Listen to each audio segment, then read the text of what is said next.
What's going on, everybody? Thanks to those joining me live and to those that be joining me on archive. I'm Diesel Boxing. I'm being joined by my co-host, G Funky. Also, we have Raw Boxing. We have Chicano Prophet and 408 joining us for this interview. And we have the one and the only Xander Zayas, Puerto Rico stand-up. All right? Yes, sir. Yes, sir. It's going to be longer than your last fight for sure. Like, there's no doubt it's going to be a longer interview. If not, it would have already been over. You were talking to us offline about it, and of course, we're going to ask you again to share with the audience. First of all, how are you doing, and how do you feel after that spectacular victory? Man, Hispanic cousin panic. I'm glad to be here. Last time had a blast. This time I know I'm gonna have a blast. I'm great. I'm great. Got into training camp yesterday, Monday, right? Today's Tuesday, right? Kind Yeah. of losing the days now. But yeah, I'm awesome. I'm doing good. My family's doing good, and I'm just glad to be here today. Absolutely, absolutely. First of all, great setup. I mean, you're going places. We could already tell you're going to have gold ceilings and everything in tumor fights. I think you know. Yeah, yes, sir. Yes, sir. Doing a little upgrade. Last time was kind of like the background was kind of in my room. Now we got a little studio going on. Got the top rank hat, the WBC hat, the Grant glove, the Puerto Rican flag. Got a couple trophies from the amateurs. Going places, little by That's little. right. That's right. Hey, what happened last fight? I mean, I just told her to get a drink of water, and then it was over. Like, talk to us about that performance, brother. Um, Man, it was a step up. It was a step up five. The guy was eight wins, one loss, one draw, five wins by knockout. Tall, lanky guy. But like I was saying to you guys backstage, we knew that he couldn't handle pressure. We knew if we would have given the opportunity to box, he would have used the ring well because he knows how to use the ring. Um, but the game plan was stay close to him.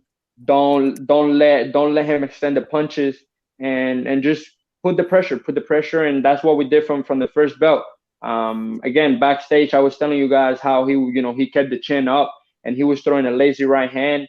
And just I capitalized on it. I saw it. He hit me with one right hand, and I saw the mistake that he was making. He was bringing it back down, and I just made him pay. I just made him pay in the second one, and it was a hook that we was working throughout camp, and it worked out in my favor.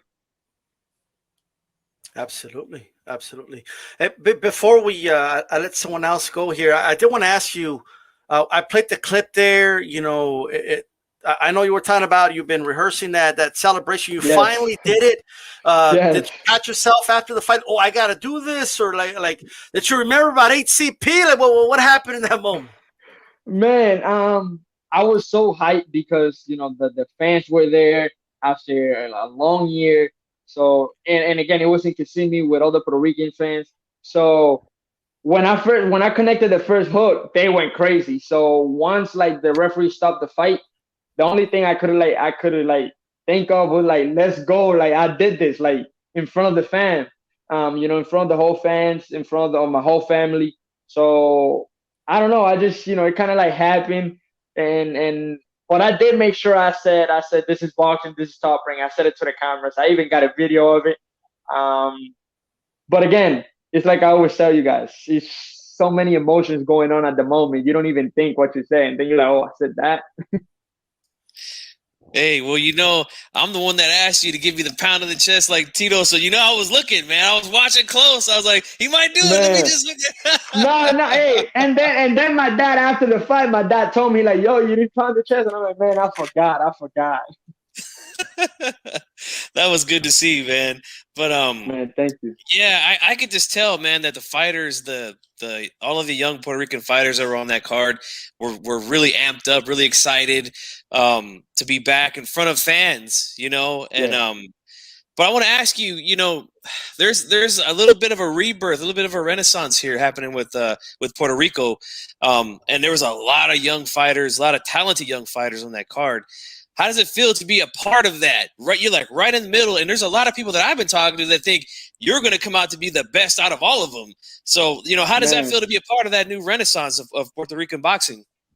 It means a lot. It means a lot because 2 years ago I was watching them on TV.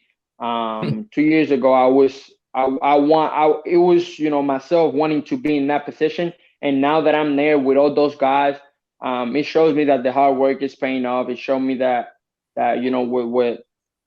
with the right guidance, with the stepping the right way and doing the right thing, things will pay off. And I'm just blessed.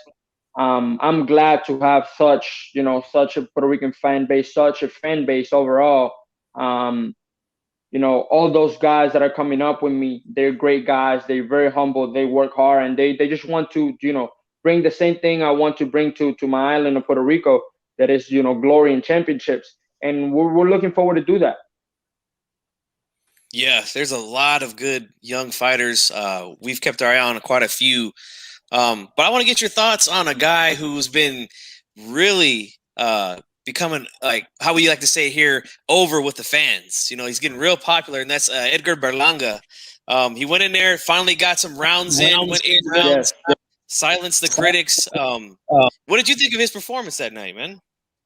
I think he gave himself a C. I give himself an A. He showed that he could box. He showed that he has power in round 1 or in round 8. He shows that he could take a punch.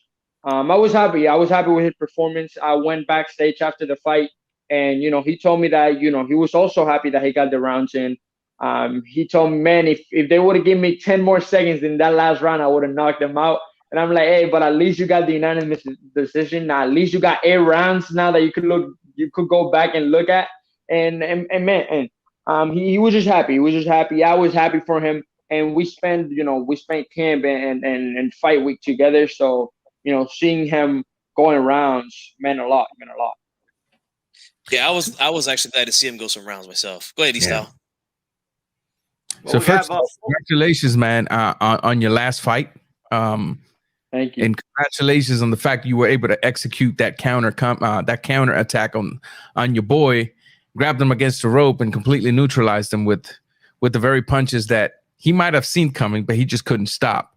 The question I have for you, though, is now that this fight was over, how soon can we see you back in the ring? How soon are you planning on going back to camp? Like I said, I started training yesterday. Hopefully June, I'm back in the ring. If they call me tomorrow, tell me be ready by Saturday, I'll be ready by Saturday. But again, hopefully June, I could be back in the ring. That's what we're looking at right now. I haven't received any call, but we're training for sometime in June. Definitely. Just like you, I didn't agree with Berlanga giving himself a C, because I thought that the guy did extremely well. I thought that he went 8 rounds, but he also gave us some knockdowns. And, 100%. As a boxing fan, not only do I want to see a very good boxing match, but, knockdowns are welcome as well. I myself give him an A, I give him an A 100%. His opponent was very cautious. He knew what he had in front of him, and he was just surviving. He got to a point that the guy didn't want to throw punches. He was just trying to survive. And, Berlanga did the right thing on staying composed, on, keep boxing, keep using the distance, keep, cutting the distance, cutting the ring, using the right combination, using the right punches. And he did what he had to do to get the victory. Correct.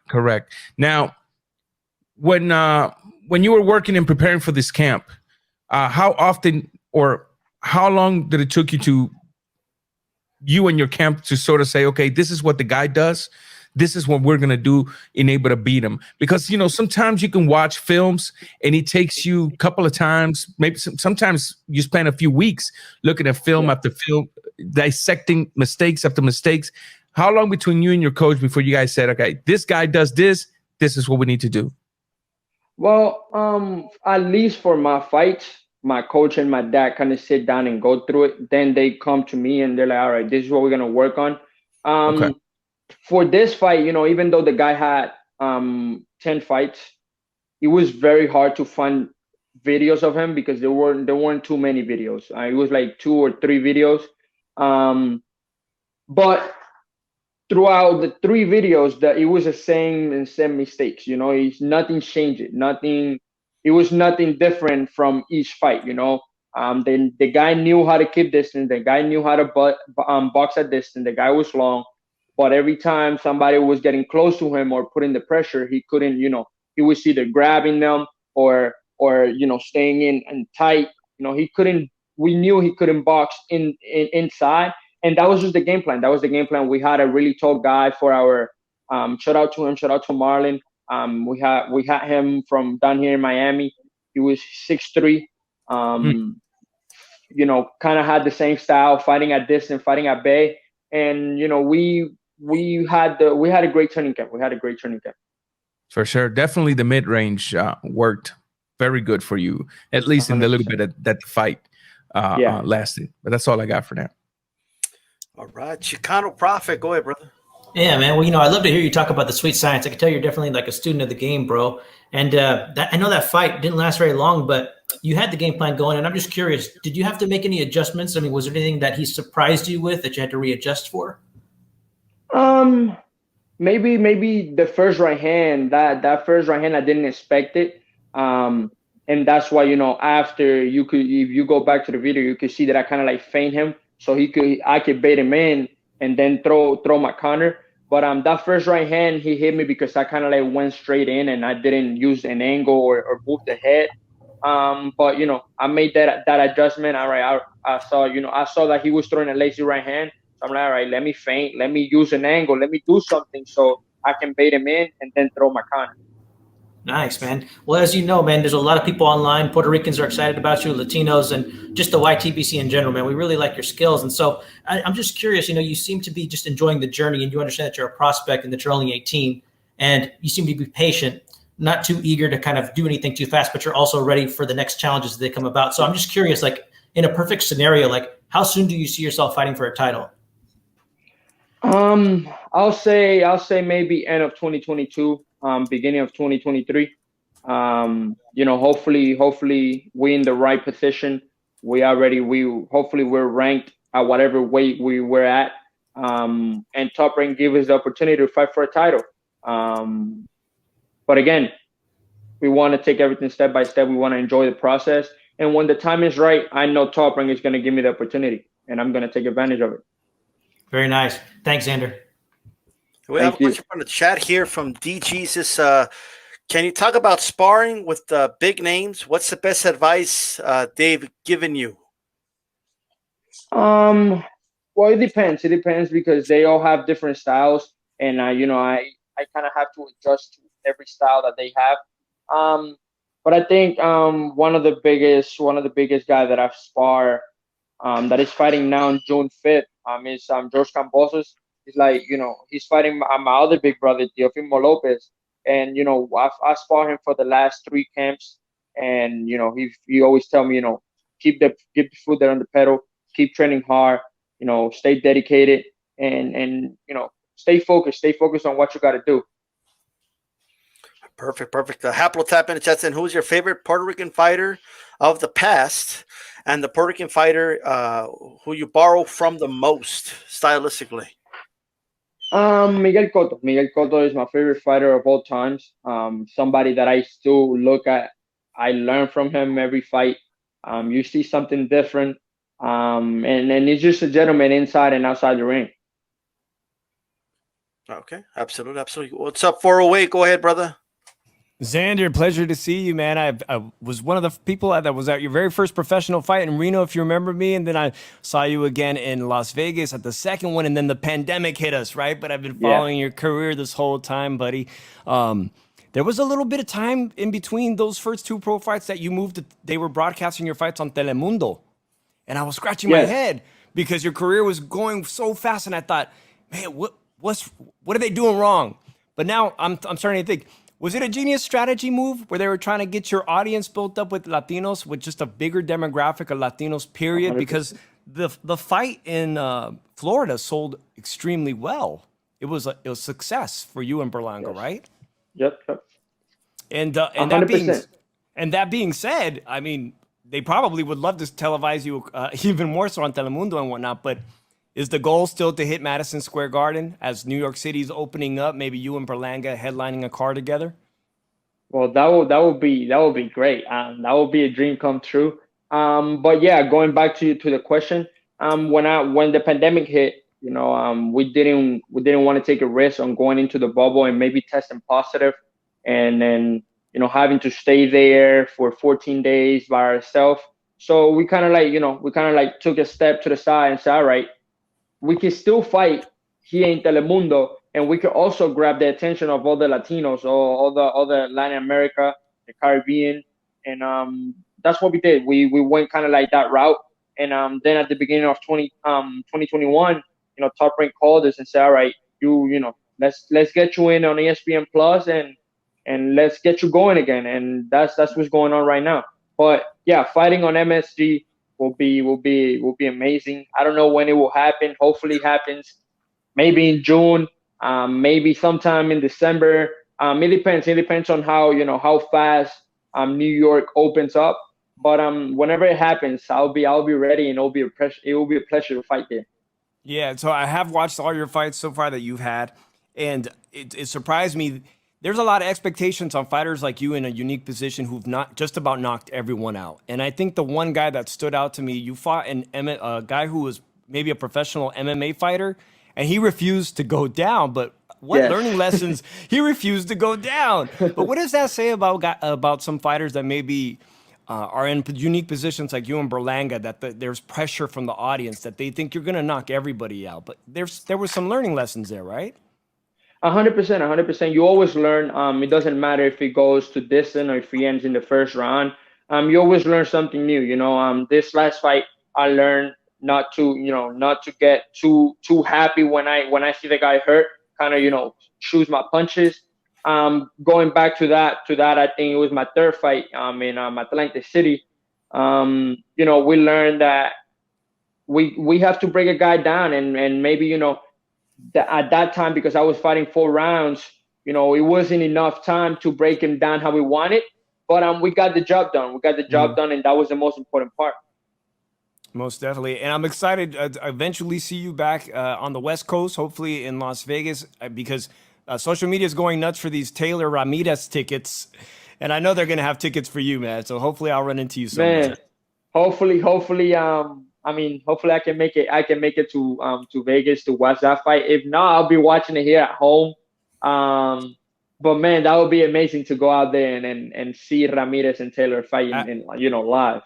Absolutely, man. And shout out to Bernie Barmacel. Thank you, man. Thanks for talking to me today.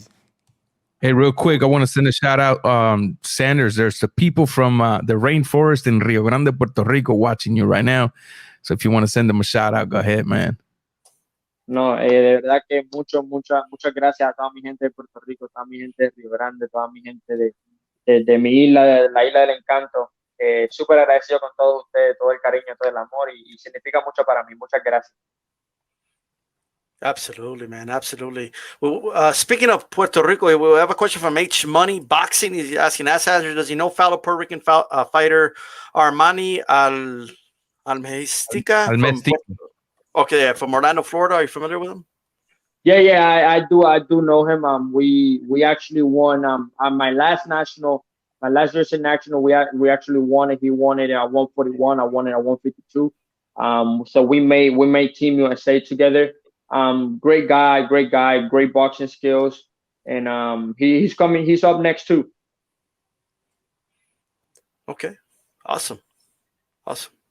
Now, one thing I want to ask you, because I mean, like when we're interviewing, you're such a nice guy. I would never guess, like, oh, this guy's a fighter, right?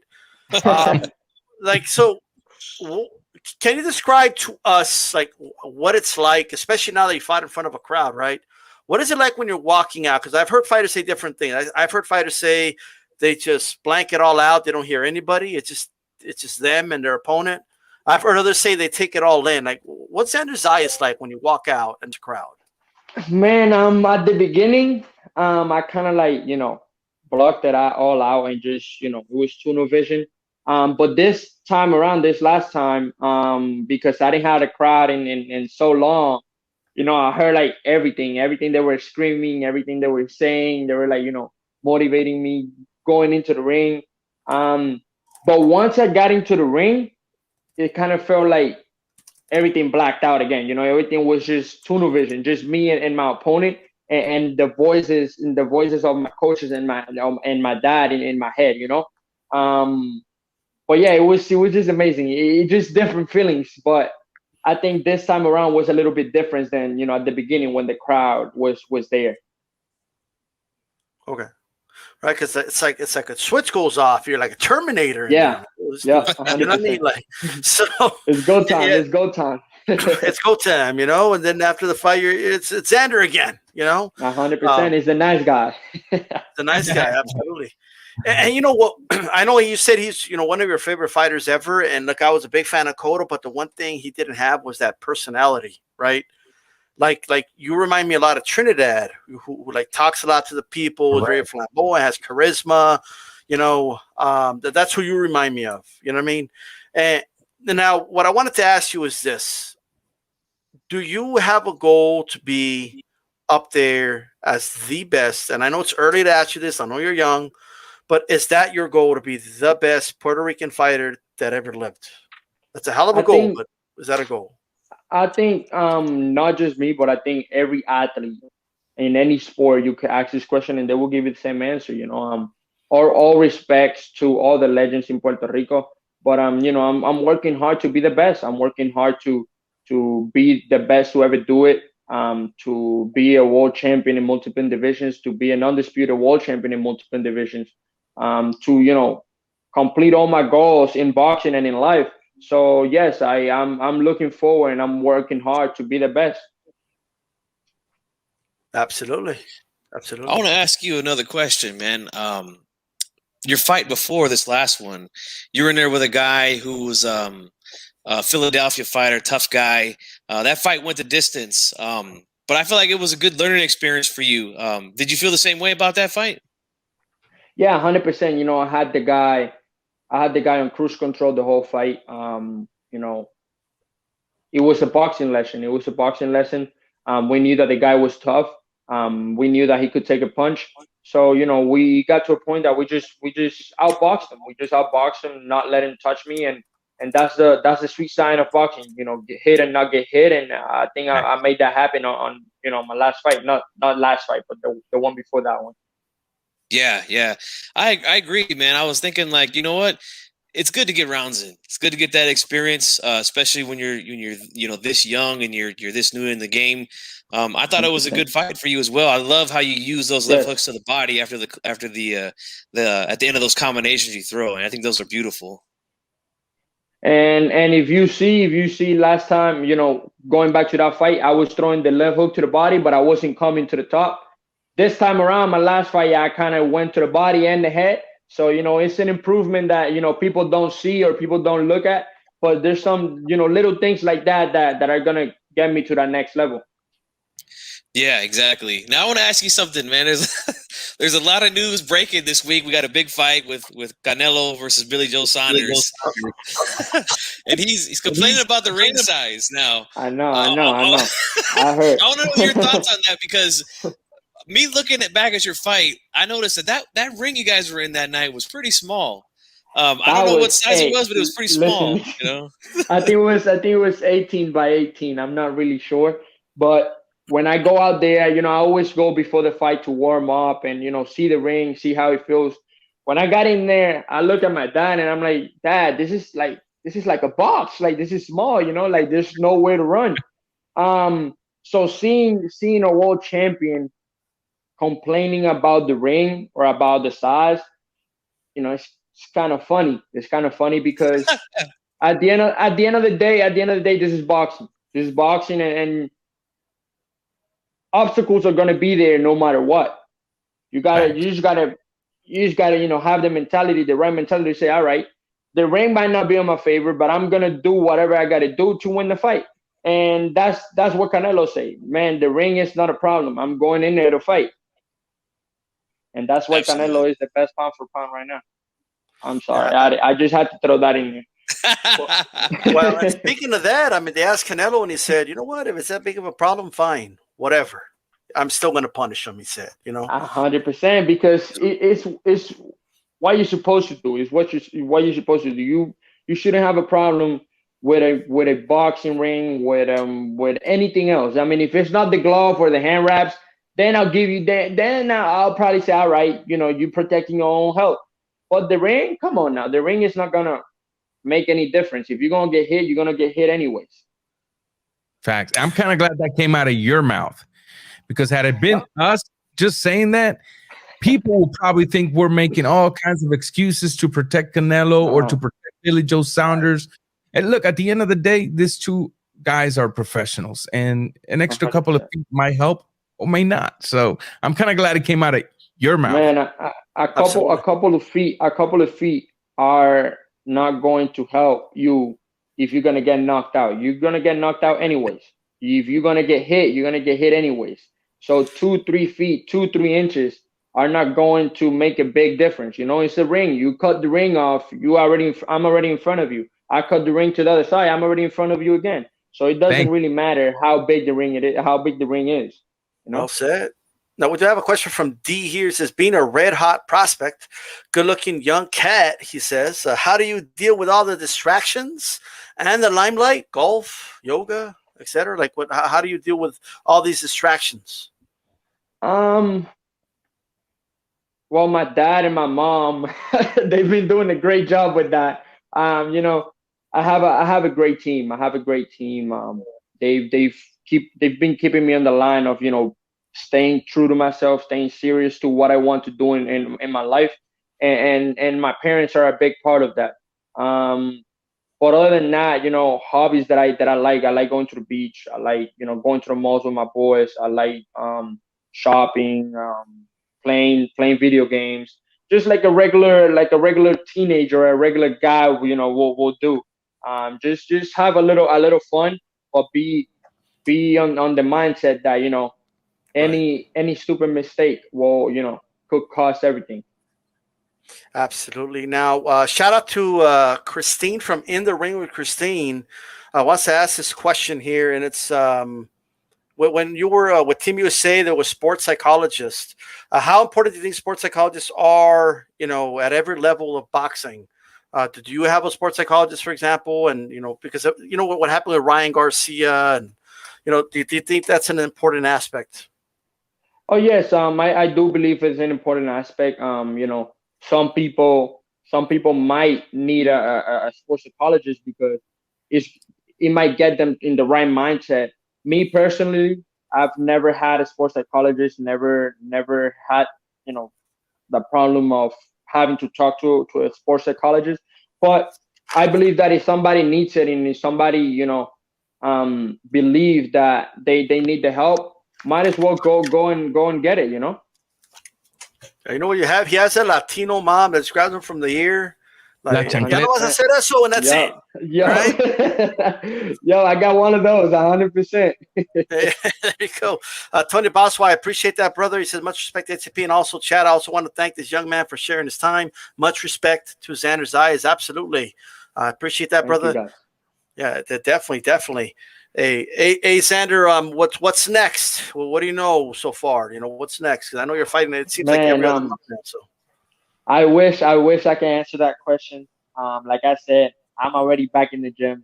I'm already putting in work. I'm already, getting back to, back in weight. Not that I'm off weight, but just getting back to basic. Getting back to sparring, kind of like sparring fit. Okay. But I don't have any date yet. Hopefully June. I'm looking forward to fighting June. That will be my third fight of 2021, and I want to fight at least 6 times this year. I want to step up in competition every time I step into the ring. I want to end up the year fighting 8 rounders, and the most important one, I want to win Prospect of the Year. So for that, I have to stay active. I have to stay focused, and I have to keep beating everybody that they put in front of me. Got to keep beating everybody that they put in front of you. That's for sure. And do you feel like the opposition getting better as you're, Are they improving the opposition for you? Yeah, Fast 100%, enough, 100%. or just right? 100%. I mean, the first guy of this year of 2021 was 6-1. This last guy was 8-1. So we little by little we're stepping up. People might say, "Oh yeah, but he hasn't fought nobody," but he hasn't. But he has a good record. He's been in there. He's he he has he has fought for his record. It doesn't matter. Doesn't matter who have you fought. You at the end of the day, you're still 8-1. You're still 6-1. So I think we little by little we're stepping up. Yes. All right. Well, one more D-Star, question. can I get oh, sorry, D-Star. I just wanted to get a question. Go ahead. Go ahead. No, I just wanted to bring up that immediately after your fight, I saw that you were running at the beach. Speaking of the beach, with Oscar Valdez, who Yes. just had one of the most sensational, career highlight wins, and I was wondering if he imparted anything on you. Well, I remember how everything started. I was coming down from the fight Sunday, and Yeah. he calls me. He calls me, and he's like, "Hey, do you know any place in Miami that I could run?" And I'm like, "What do you mean?" I mean, Miami Beach. It just depends on where you want to run. He's like, "Yeah, I want to run like someplace that is like a nice view. You could see things." I'm like, "Well, Miami Beach is a nice route." And I was like, "Oh, how long are you running?" He's like, "Oh, I'll probably do like 7 miles." And I'm like, "So I'm in." He's like, "Do you want to go? Do you want to be in?" I'm like, "Yeah." So I went. He's a great guy. Like again, a big brother. Always tells me, that I'm gonna be the next champion of the world. That I'm gonna, that I'm going places. The only thing I have to do is stay focused. And it's funny because he said we're gonna do 7 miles, and at the end of the day, we ended up doing 8 miles. But it is what it is. He beat me by like this much. In the last phase of the race, he kind of like sprinted, and I didn't see it. And then when I looked to the side, he like already in front of me. I'm like, man, you got me. But it was a nice run. It was a nice run. It's just You want a important to note. rematch of that run? It's the day after your 100% fight. I won that. Yeah, 100% I won that rematch. 100%. Hopefully, This is a competitive guy in right here. June. Hopefully in June or July we could do a 10K or something. I know he likes running 10K, so hopefully I can make it happen here in Miami, or I probably go to Mexico and do it with him. Yeah. I Xander, love that. I love Xander, that. I know that Oscar Valdez collects crocodiles and alligators. I was wondering if he's maybe next time he might pick himself up a gator in Florida. Well, myself, crocodiles and alligators are my favorite animal.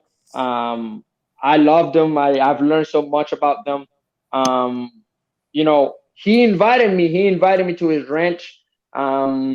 We making the arrangement. We setting everything down for me to go out there. But he actually went. When he came here, he went to the Florida.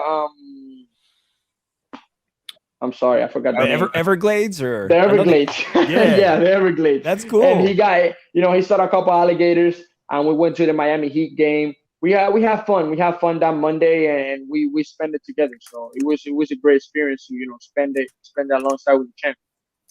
When somebody asks Xander Zayas to describe himself as a fighter, you say what?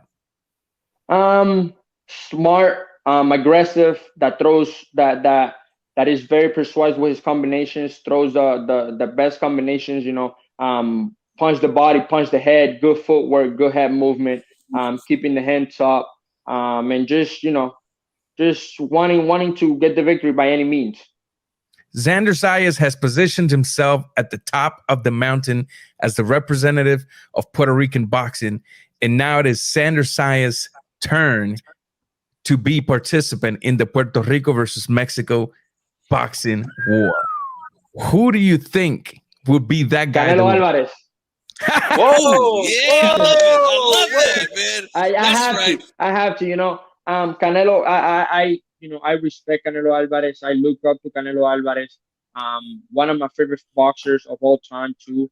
But at the end of the day, he beat my favorite boxer. He retired my favorite boxer. Because let's be honest, after that fight with Miguel Cotto and Canelo, Miguel Cotto wasn't the same. He kind of retired. So I kind of want to, give him the revenge and kind of retire him.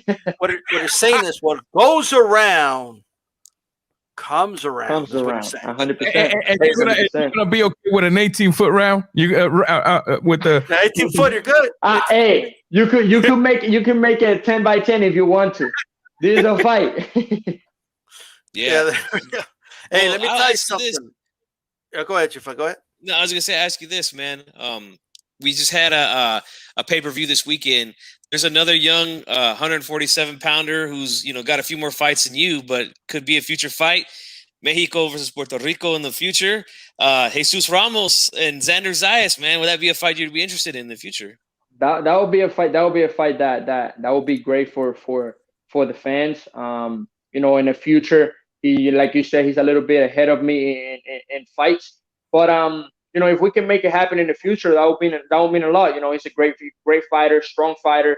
But may the best man wins. I know I'm gonna put on a show like I always do, and hopefully if it happens, we'll put on a show for the fans.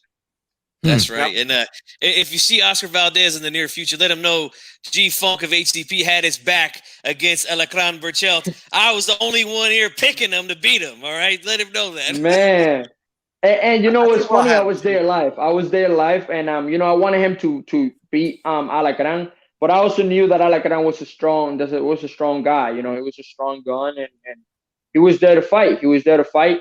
But Oscar just had the better game plan. Yep. Yeah. Absolutely. Now I know you said that. Obviously, the Canelo fight's going to be big. Even if it was Irish, it would be big. You know what I mean? But how important is that to you? To sometimes, even if it's not against Canelo, just in general, to have a big Mexican versus Puerto Rican like pay-per-view or something of that magnitude. Man, that will mean the world to me. The battles of Puerto Rico versus Mexico have always been a thing. Has always been big. That they have always sell tickets. They have always have the fans on their seat. Seeing who's gonna connect, who's gonna land the fastest or the strongest punch. So having a fight of that magnitude in the future will mean a lot. With any Mexican warrior, I will be there to fight. I will be there to give my heart out and get the victory by any means. There you go. Xander, I want to thank you for coming on, man. It's been a pleasure for you to come out here on Hispanics Calls and Panic. Are you down with HCP, Xander? What was that? Are you down with HCP? Are you are down with us? Come on now. Why would you ask me that? You had me confused a little. I'm like, wait, what? No, but what would you? Well, come on now.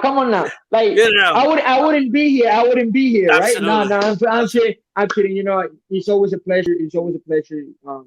Having an interview with you guys. I always have fun. Last time was fun. This time was fun. I know next time is gonna be even funner. Again, I'm just blessed to have the opportunity that you guys always give me. It's like a house to me, and I'm just glad and blessed again to be here with you guys.